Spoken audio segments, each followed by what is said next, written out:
Muy buenas tardes. El día de hoy doy la bienvenida a la doctora Patricia Moctezuma Llano. Ella es profesora e investigadora del Centro Interdisciplinario de Investigación en Humanidades, al cual me voy a permitir leer una pequeña semblanza. La doctora Patricia Moctezuma Llano es licenciada por la Universidad de las Américas, Cholula, Puebla. Es maestra en Antropología Social por el Colegio de Michoacán y doctora por el Instituto de Fortgrund de la Universidad Cambridge, Alemania. Profesora, antropóloga, y sus líneas de investigación están basadas en las tradiciones, sobre todo culinarias y artesanales, específicamente la cerámica, la religiosidad popular, el patrimonio cultural intangible.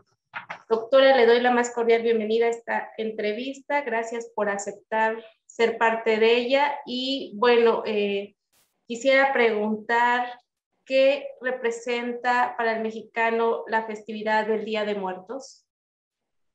Bien, bueno, para hablar del Día de Muertos, estamos frente a un complejo muy discutido en la última época, pero sin lugar a dudas es una tradición y esto nos alude a una mentalidad, una ideología y desde luego una mitología en torno al todo lo relativo a la muerte y por lo tanto a la vida. Hay que entender que cuando uno habla acerca de la muerte, alude desde luego también a la vida, porque estas dualidades siempre están presentes. La festividad de la muerte en México y en otras tradiciones culturales, porque existe en muchísimos pueblos, hay que decirlo también, responde a esta dualidad entre naturaleza y sociedad. Eso hay que tenerlo presente, y la vida y la muerte. Entonces, en este sentido, el Día de Muertos en México es como una representación que se hace a través de ofrendas, de rituales, y que tiene toda una lectura de símbolos y de significados que son muy importantes. Sin lugar a dudas, es una de las tradiciones de un corpus representativo y un corpus discursivo de las más ricas y reconocidas internacionalmente, y ha dado pie a que incluso hoy en día se haya puesto, digamos, universalmente como de moda. Lo que hay que recordar es que en el tiempos prehispánicos en Mesoamérica, todas las comunidades y todos los pueblos de distintas áreas celebraban de alguna manera el culto a la muerte. En ese entonces, más bien se hacía a finales de agosto, cuando venía y coincidía, o principios de septiembre, que coincidía con el cultivo de, por supuesto, el maíz. El maíz como la planta que alude a la subsistencia, es decir, relativa a la naturaleza y por lo tanto la que puede darnos la vida o nos puede dar la muerte.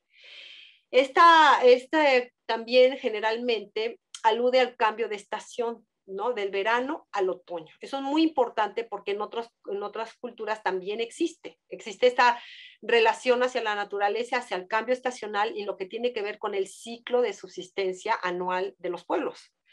Pero en este caso se centra en el tema de la muerte, porque se supone que, por ejemplo, la milpa, que era digamos, de un sustrato cultural muy importante en los pueblos de Mesoamérica, se acostumbra a poner en los altares porque cuando termina, digamos, la ofrenda, se dobla esta planta de maíz como haciendo un movimiento, ¿no? Significando que se está muriendo la planta, pero el grano no va a morir porque se va a volver a sembrar. Entonces, esto quiere decir que desde la cosmogonía y la cosmología de los pueblos prehispánicos había una idea de la muerte de que aludía a un renacer, a un volver a la vida. Esto es muy importante porque contrasta mucho con la visión española, que no tenía esta visión del regreso a la vida, ¿no? Sino que la muerte llegaba y ahí culminaba. Hay que capsuladas en una autenticidad, ¿no? Siempre las tradiciones se van acomodando a lo que las personas encuentran significativo. Y él lleva a cabo esta ofrenda porque las primeras exequias es cuando el cuerpo muere, una manera, digamos, de afrontar el dolor, el sufrimiento, construyendo un isomorfo de lo que es el cadáver en putrefacción, por decirlo de alguna manera. Se hace una segunda exequia al año, cuando ya se va a hacer la ofrenda, porque ya una vez descompuesto el cuerpo, lo que se va a tratar es que el alma, es decir, el alter ego, que ya no existe, que es inmaterial, va a venir por su comida, va a estar acompañado por otras ánimas y se van a ir, ¿no?, a cruzar aquel gran río, que generalmente en la visión mesoamericana era acompañada por un perro, porque los perros pues, son buenos para ver en la noche, pueden guiar, y en este sentido también tenía que llevar candelas para alumbrar el camino y comida. Y la comida que iban a llevar tendría que ser exquisitamente aromática porque ya no podían degluir alimentos, pero los aromas sí. Entonces vemos aquí como los elementos de correspondencia etéreos, ¿no? Con las ánimas, ¿no? Que son de alguna naturaleza etérea, y que nuevamente vemos esta dicotomía entre lo profano y lo sagrado, o sea, lo pagano y lo que podría ser más bien como muy religioso. Entonces, este diálogo es lo que lo ha hecho muy rico y muy, digamos, aclamado por su belleza estética, que también tiene que ver con los colores del cambio de estación, de lo verde hacia tonos, como nosotros sabemos, anaranjados, ocres, y esto implica como un cambio a un nuevo momento del calendario. Entonces es importante enfatizar que la ofrenda de muertos tiene que ver con la calendarización de la vida agrícola de los pueblos. Es un regreso periódico, eso hay que señalar, porque si está consciente el grupo humano de que va a regresar una y otra vez, bueno, el conmemorar, el hacer reiterativo algo es parte de un ritual. Por eso es que se tiene que hacer año con año, año con año. Digamos que en este sentido, cuando ya el cuerpo, a la primera exequia de cuando muere la persona, al año, que ya va a ser el ritual, la ofrenda, el alma en sí misma ya goza de cierta inmortalidad. Ese es el ideal mesoamericano, ya es inmortal, esa alma ya nunca va a desaparecer, siempre va a venir a visitarnos, y eso como que sustituye el horror de la desaparición, cosa que en la versión cristiana no existe, ¿no? Le ofrece la comida de temporada, que eso hay que decirlo, que son los frutos de las quintas que son propias, ¿no? Porque no es cualquier fruta, ¿no? Digamos que sobresale los nísperos, la chirimoya, el chayote, el zapote, los tejocotes, que son propios de esta temporada. Y las flores, pues el cempasúchil entre los más destacados, desde luego. Y siempre tiene que haber velas y agua, porque el agua se supone que va a alimentar la sed de las ánimas cuando van a caminar todo este trayecto, ¿no? Hacia la vida de los muertos. Se supone que existe un ideal de una vida donde están los muertos y se va a juntar con otros muertos, ¿no? Entonces es como la despedida, la ofrenda para dejar ir a aquella ánima a que esté ya ahora sí con sus congéneres las otras ánimas, las otras almas, porque es en este mundo en donde ahora se va a desenvolver. Y claro, esto está muy rico pues de diferentes interpretaciones entre los pueblos de México, porque hay platillos increíbles de una variedad culinaria presencial y que también recuerdan la importancia del trabajo colectivo, ¿no? Porque en las ofrendas, el hacer comida tradicional siempre es una labor colectiva. Entonces nos da cuenta de la importancia que tienen las instituciones de este carácter, sustentadas en el parentesco y que tienen que ver con el intercambio y el reconocimiento de los participantes para fortalecer un sentido de unidad. Es una expresión de manifestar la unidad, la convivencialidad, el montar una ofrenda y todo lo que ello implica. Los muertos, por ejemplo, se supone que si ellos no reciben esta ofrenda, ¿qué va a pasar con esos muertos? ¿Por qué la gente tiene el deseo de hacerlo? Digo, más allá porque es muy rico todo esto culinariamente, estéticamente, es muy atractivo por los colores, los olores, todo esto que nos despierta los 5 sentidos de sensoriales, que hay que decirlo, estéticamente es una gran riqueza lo que tiene.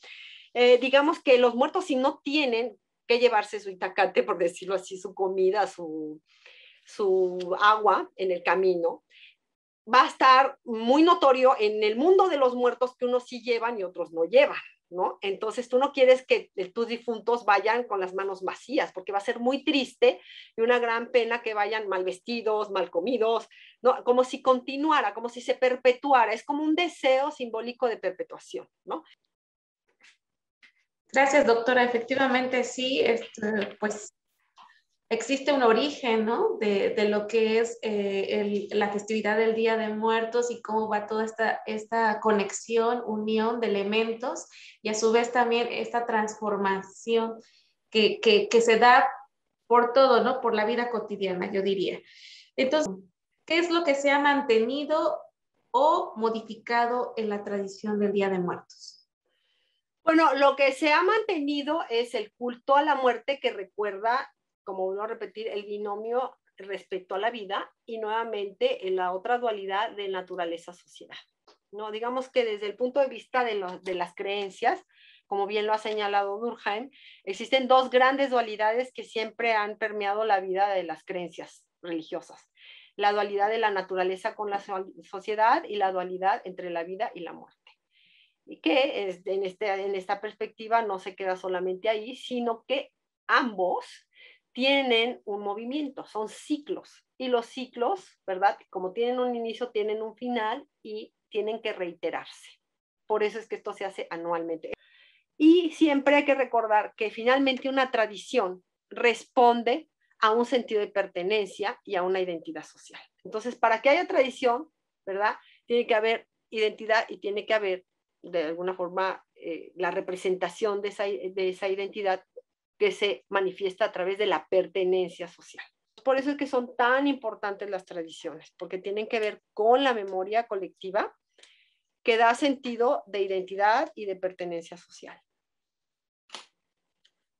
Es muy cierto y tiene razón y es lo que debemos de nosotros, bueno, toda la sociedad en su conjunto, reforzar ese compartimiento de conocimientos, o sea, ser ejemplo y transmitir a nuestras generaciones esa intensidad y ese apego por que se mantengan y porque permanezca pues las tradiciones, ¿no?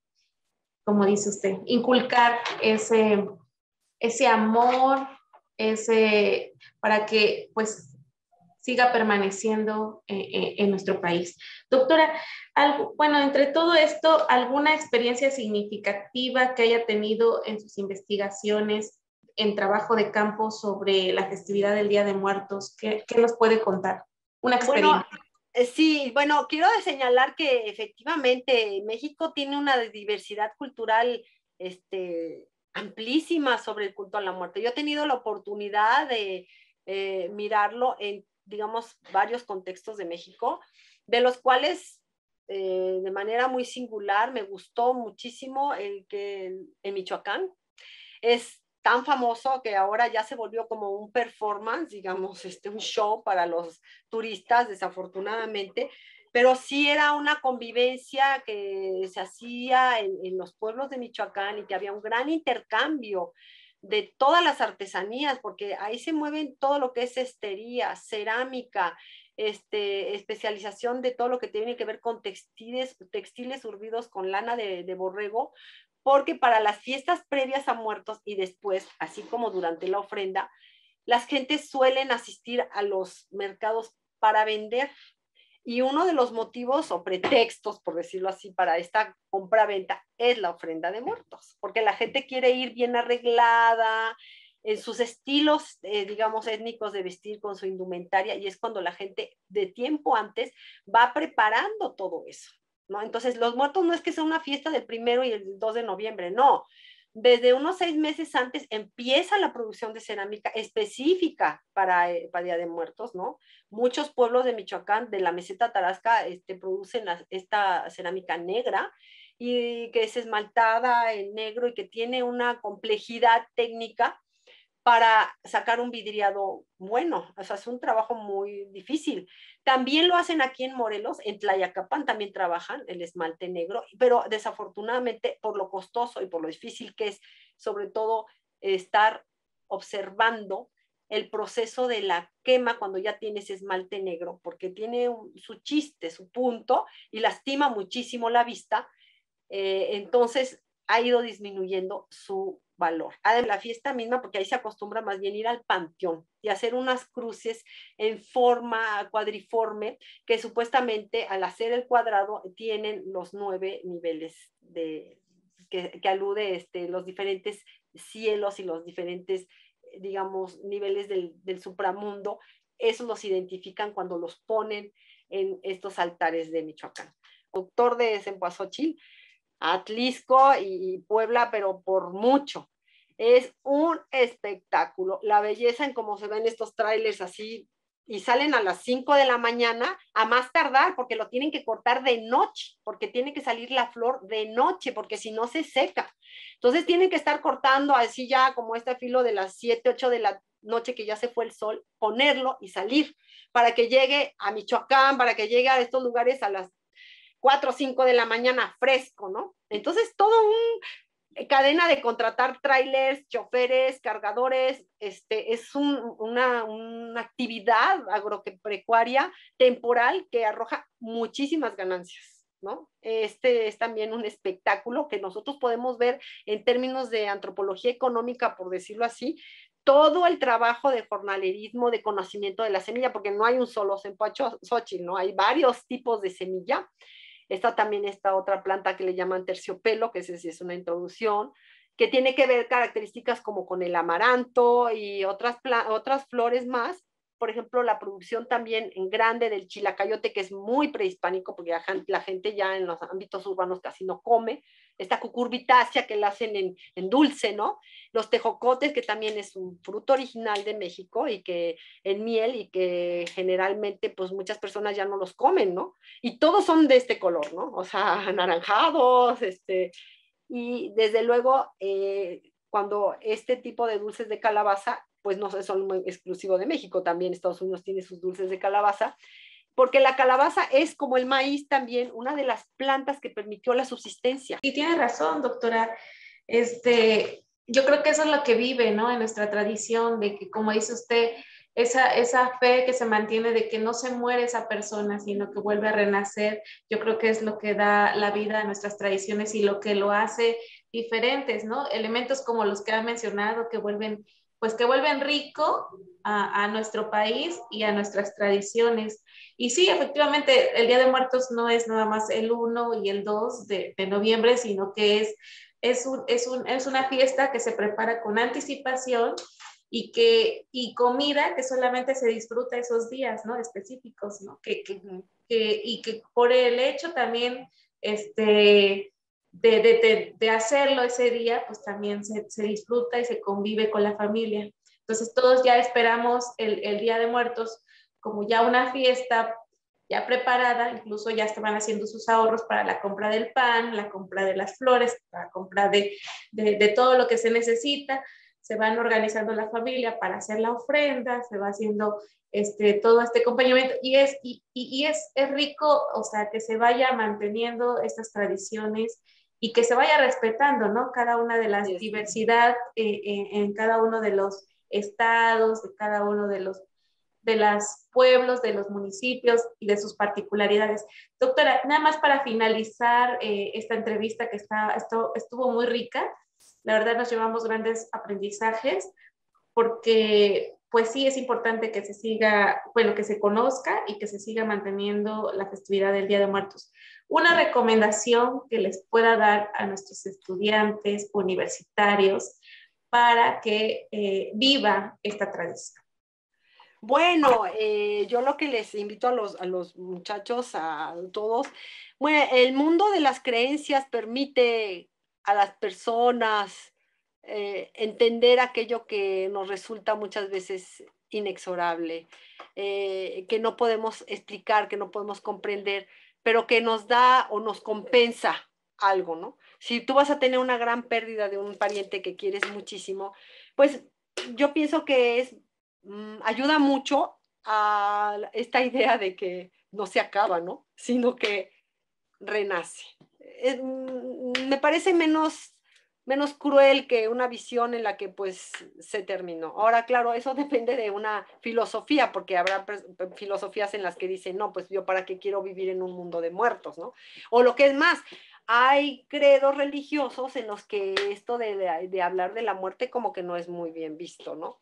Entonces también, según qué contexto y en qué ámbito, digamos, de creencias religiosas lo dimensionamos, pero yo creo que es muy importante que los jóvenes miren las tradiciones con este sentido de convivencialidad, que desafortunadamente en la sociedad actual cada vez nos individualizamos más. Bueno, y ahorita esta circunstancia no lo polarizó y que miren ahora la individualización y el no colectivo y lo no convivencial que ha traído consigo esta pandemia para precisamente valorar esta dimensión cuando sí se puede la convivencialidad, cuando sí se puede la unidad, ¿no?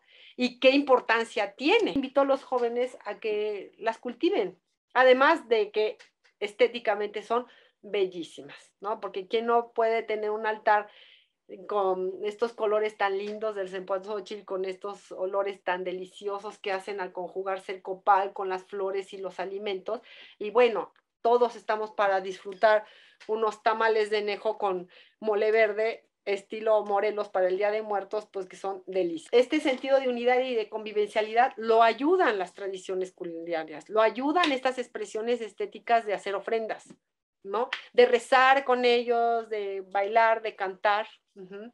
Y se puede hacer una convivencia juvenil. Doctora, sí, excelente recomendación. Y sí, esto invita a la unidad principalmente y a la convivencia familiar que mucha falta nos hace después de esta situación por la que atravesamos del COVID, ¿no? Pues gracias, doctora.